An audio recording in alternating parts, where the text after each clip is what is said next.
The following broadcast is a presentation of Mount Zion Media Ministry.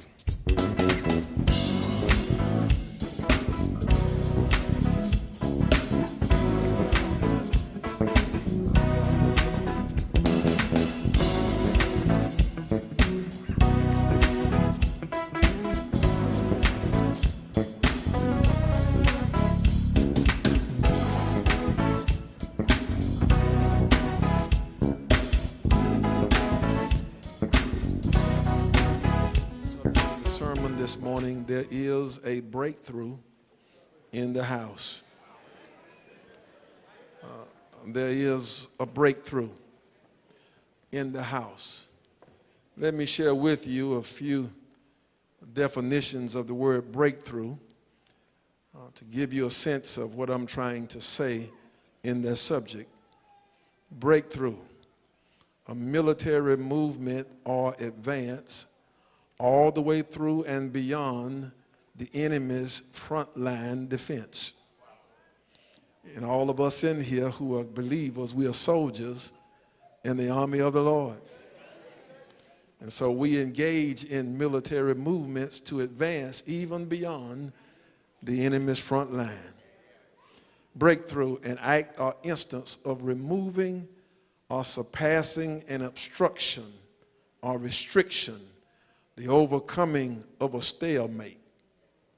Breakthrough, any significant or sudden advance, development, achievement, or increase as in scientific knowledge or diplomacy that removes barriers to progress. Somebody say, remove barriers to progress. And note that it's significant and it can be sudden. That's the definition. And I want to say to you that a breakthrough is in the house. Can I get a witness? But Pastor Simmons, I don't need a breakthrough. I don't, there's no line of defense or offense from the enemy. I need to break through. I'm not entangled by anything. I beg to differ. And so you won't think I'm picking at you. Let me just read something from one of my commentaries. I just pulled it out of the book. And this is what it says regarding this particular verse, number 19, and how it can apply to believers. And so this is not Simmons making this up. I'm just going to read it to you. And it says that you and I, even though we're believers, can be gripped. You know what it is for somebody or something to get a grip on you? We can be gripped by evil and shame. Even believers can become hostage to evil and shame. There are some folk who didn't come to church on this Easter because shame has them. They're afraid to come in front of you because of shame. It says we can be gripped by bitterness and hate. I wonder if I'm on anybody's street. You're bitter with somebody, you hate somebody, and you just can't let it go. You couldn't even focus on what you were supposed to focus on yesterday. And you can't even focus now because bitterness and or hate got a grip on you. Lust and immorality got a grip on some of us. And again, you want to help it, but as my mama would say, you got a case so they can't help it.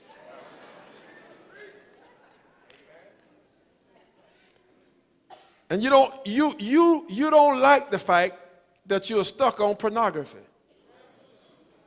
but it got its grips on you. You don't like the fact that immorality has invaded your life, but it has its grips on you. Cursing and anger got a grip on you. You've been trying to stop. You've been in anger management, but you're still cursing and you're still fussing. Folk around you say you hot. So you got a quick trigger. They said, don't say much to him or her.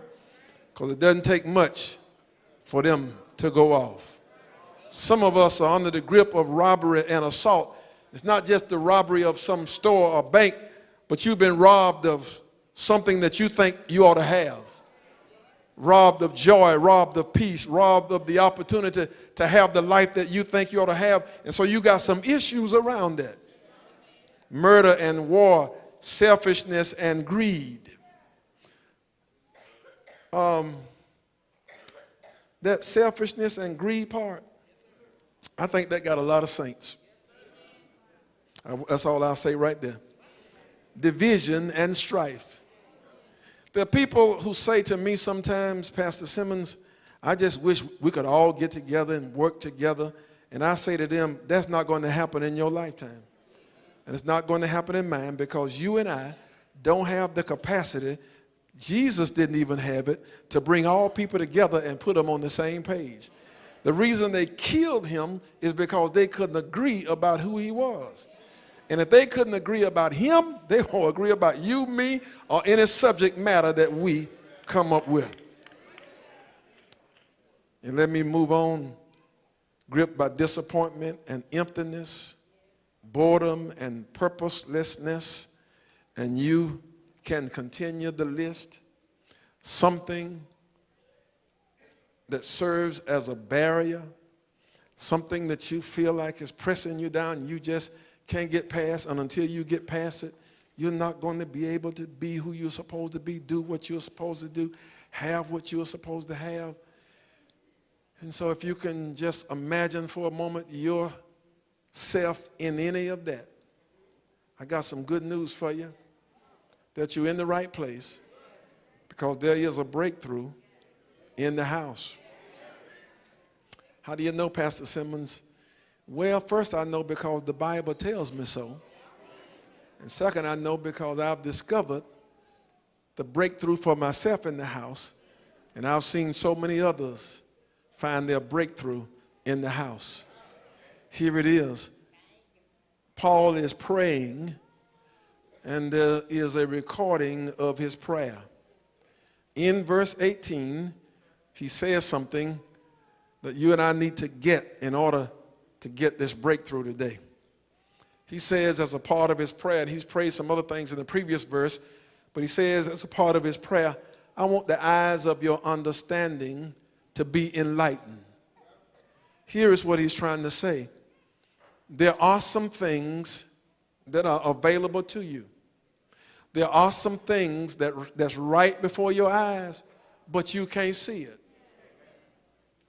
And you want to do some things, you're asking for some things, but you're going about it the wrong way because you don't understand how to get it.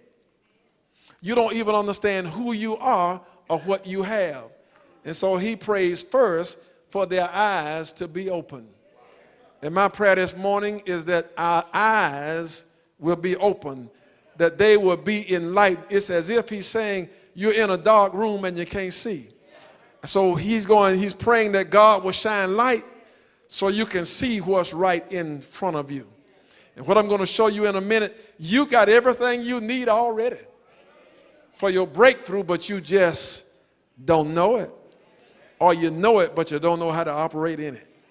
Here it is, that your understanding being enlightened, that you may know what is the hope of your calling and what the riches of the glory of his inheritance is in the saints.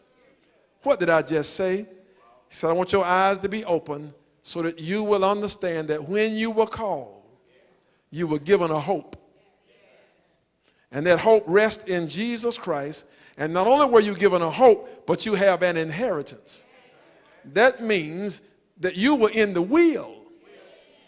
And that God has willed through Jesus Christ certain things to you, and they are already yours.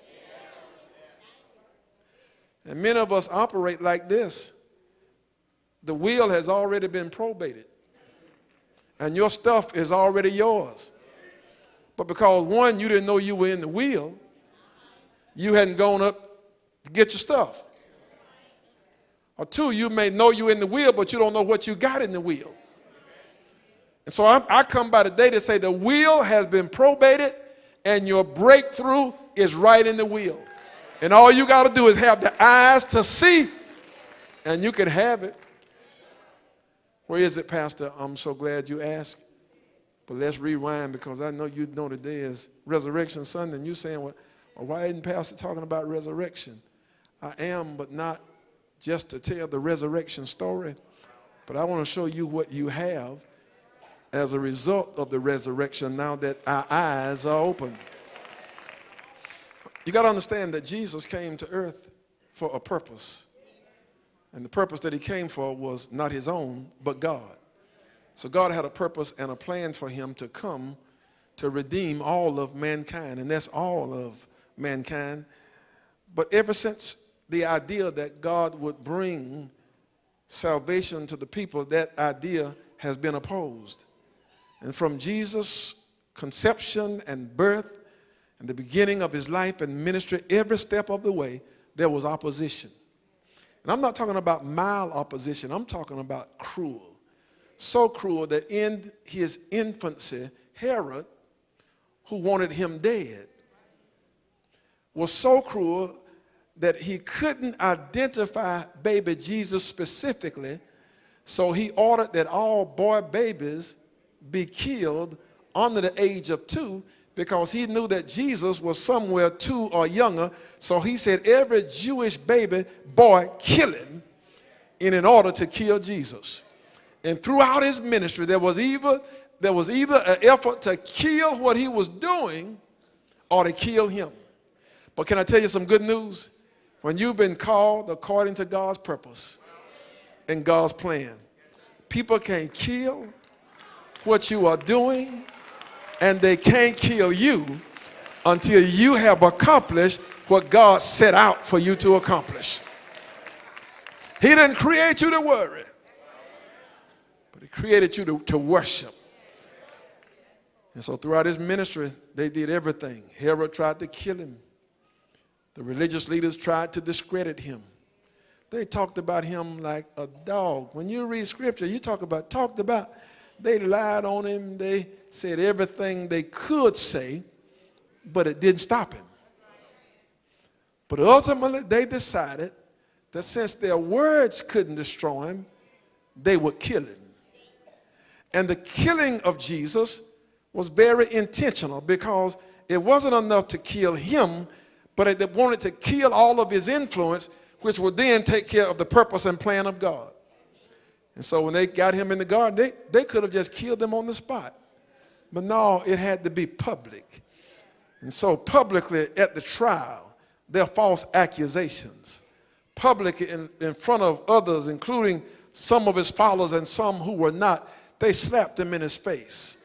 They brutalized him. They beat him. They stripped him of his clothes. They did humiliating things to him to say to others, he has no real power.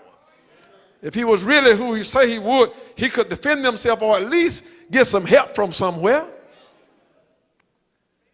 And they could have just killed him after the trial, took him out and stabbed him or something. But instead, they hung him on a cross to make a public spectacle of him, to humiliate him, to devalue him in the eyes of his followers. They did that. And the Bible says that as he hung on that cross, he died. And for 3 days, he stayed in a grave. But on the 3rd day, God raised him from the dead. And I want to slow down and say something because we preachers, especially we Baptist preachers, you know, when we are preaching and we are closing the sermon, we like to tell you that he got up with all power in his hand. But what I want to be clear to you about, he didn't get up on his own. But God the Father had to raise him from the dead. He got Lazarus up, but he couldn't get himself up. But God the Father got him up. And here it is, don't miss this. The resurrection of Jesus Christ was a demonstration of God's power. You had seen it demonstrated in turning water to wine and giving sight to the blind and all of those miracles that Jesus performed. He did all of that through the power of God, but God wanted to show his ultimate power, and that is power over death. But here it is. Look at verse 19 again.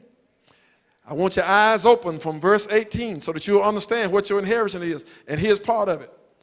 And what is the exceeding greatness, exceeding, beyond, more than, overflow of, more than you will ever need, the exceeding greatness, the mega power of a bomb, the exceeding greatness of his power.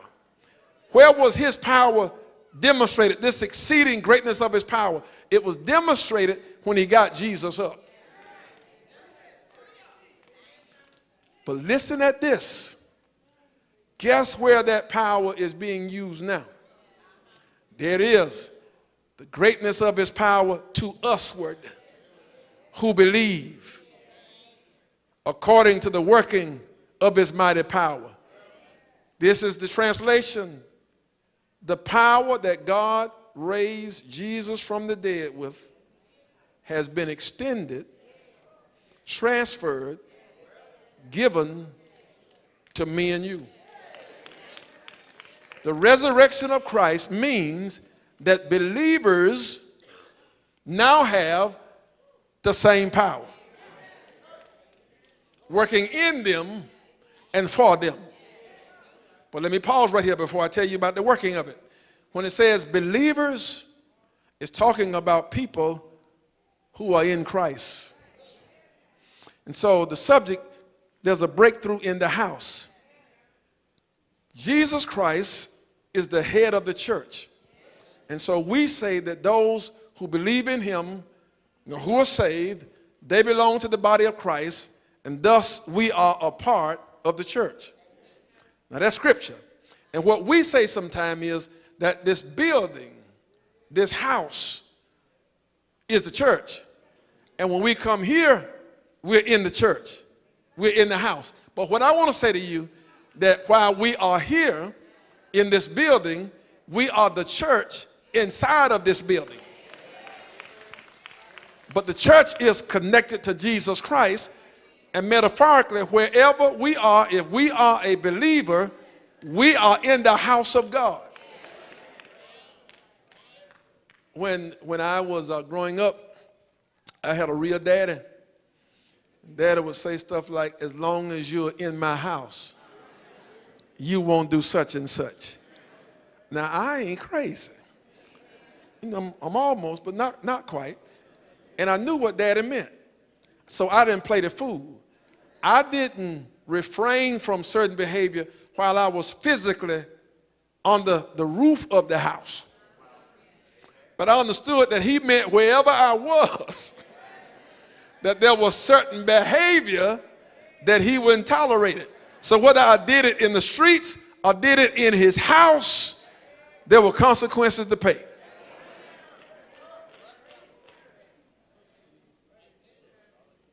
And so, you know, I didn't play because Cairo is one of those towns. If you do it, it's going to get back. And my mama had this sixth sense. She could just look at you for a minute. And she would tell you. And can I tell the children a quick story? And one time my daddy caught me off guard. Because when I was in the 8th grade, you know, I broke one of those rules, things that I don't do while I'm under his roof. And so I got suspended from school for 2 days. And I decided I wouldn't tell him. So I just left home, and me and the fellas that got suspended together, we just played all day and then went back home and eating like we had been to school. And my dad just came home every day like usual. And then after about the 3rd day, he says, how was school the past couple of days? I said, fine. And then he said, I talked to Miss Mobley. And Miss Mobley was the teacher whose room we showed out in. And y'all know what? That's the last thing I remember him saying.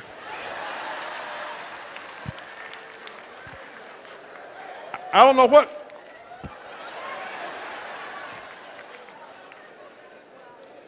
Huh? I think I heard my mama say, don't kill him or something.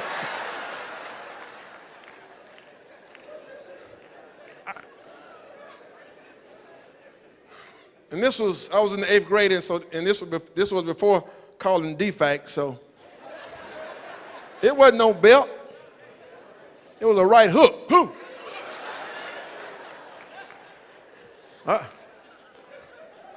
So children, y'all better be careful. Y'all better be careful. But now back to the message. Come on back with me. And so the power that is demonstrated in raising Christ from the dead is now available to us. To us. Here it is. Here is where your breakthrough is. As long as you continue to live in him and to operate in him, you got the power. So imagine now how devastating death is and the grip that was on Jesus in the grave. And then imagine what it is that has a grip on you. From the list I read, could it be disappointment? Could it be anger? Could it be selfishness? Could it be greed? Could it be hurt? Could it be shame? Could it be something that happened to you years ago that's created a place in your mind, in your spirit that has you depressed you can't get past? Could it be your upbringing? Could it be some people that did something to you, touched you where you shouldn't have been touched? Could it be that people in your life hurt you who were supposed to be helping you? Could it be a relationship? Just imagine what it is. Could it be your self-perception? The person you see in the mirror and the one who's really holding you back is the one who see you in the mirror? One that you see in the mirror. Could it be you? Think about the obstacles, the things that have just been holding you back. Could it be some person that you give them more power than they deserve? Could it be an employer or an employee? Could it be a job? Could it be a system? Could it be something that you feel like you just can't overcome? Could it be that you look at your opponent, the one who opposes you, and say, hey, I'm already defeated just because of who they are? But here's what you got to understand, that when you operate as a part of the house of God, and you are walking in the purpose and plan of God, then God is at work in you. And part of his work in you is to bring about a breakthrough so that whatever it is that has you bound up does not hinder you to keep you from being who he's called you to be and fulfilling his purpose. See if I can make it plain to you. Whatever it is, you already got what you need inside of you to overcome it. Well, Pastor, I didn't know I had it. You have it. But here is the trick. You have to activate it to use it. It's in us, but you got to flip the switch. If you get here a little early in the morning on Sundays, the place is dark. The light bill is paid. And the lights work. But if somebody don't flip the switch, we will remain in the dark. And so I'm telling you, you got to flip the switch. You got to activate what is in you in the power of God. Pastor Simmons, and this is for my young folk, Pastor Simmons, how do I activate that power? Well, you begin, you hear me say this often, you begin by talking or rehearsing to yourself what you have. Don't deny the reality of your situation. You go ahead and talk about it and claim it and say, yes, this happened to me. Yes, I'm worried about this. Yes, it's this. But in me, there's the power of God. And the power of God that's activated in me, it's the same power that raised God from the dead. And my situation is not as dim as Jesus. But if it was powerful enough to get Jesus up from the dead, It's powerful enough to handle what's going on the inside of me. It's powerful enough to get me out of this depressed mode that I'm in. It's powerful enough for me to declare with the scriptures, yes, weeping endure for a night, but oh, I declare joy comes in the morning. Yeah, it's powerful enough for me to say, like Job, I've had some losses. Like Job, some stuff has happened to me that I didn't deserve. But in all the days of my appointed time, I'm going to wait until my change comes. Because there's a power on the inside of me that can change my situation. And what I got to do is wait on my change to come. I'm hurt. My self-esteem is low. Because when I get around other folk, I see that in my own mind, and we magnify other people, but they've been blessed with stuff I wasn't blessed with. They come from good homes. Their families had resources and access, and I didn't have that, and I was raped and she wasn't raped, and I was abused and he wasn't abused, and I was this, and you start devaluing yourself, but you got to own it, but then say, but. There's a power in me. The same power that raised Jesus from the dead is operating in me to take away the hurt and the pain and transform what I've been through and use it for me to be a blessing. And I can stand and declare, I am in Jesus Christ. Old things have been passed away, and behold, all things have become brand new. So I ain't what I've been through. I am not what happened to me, because the power of God in me has dealt with that. I'm trying to tell you that whatever internally you got going on, whatever problem you got, that God can work with you. He can bless you. That power can cause you to turn that computer off. That power can cause you to put that bottle down. That power can send you on your knees to pray like you ought to pray, to witness like you ought to witness. And so I'm trying to tell you, your breakthrough is already in you. You just got to activate that power. And then that demonstration of power is at work in us, but it's also working for us. If I can use this common language, all during the trial, Jesus had swagger. They marched him from judgment hall to judgment hall. The Bible said he never said a mumbling word. Thanks for watching. Be blessed and continue walking in the light.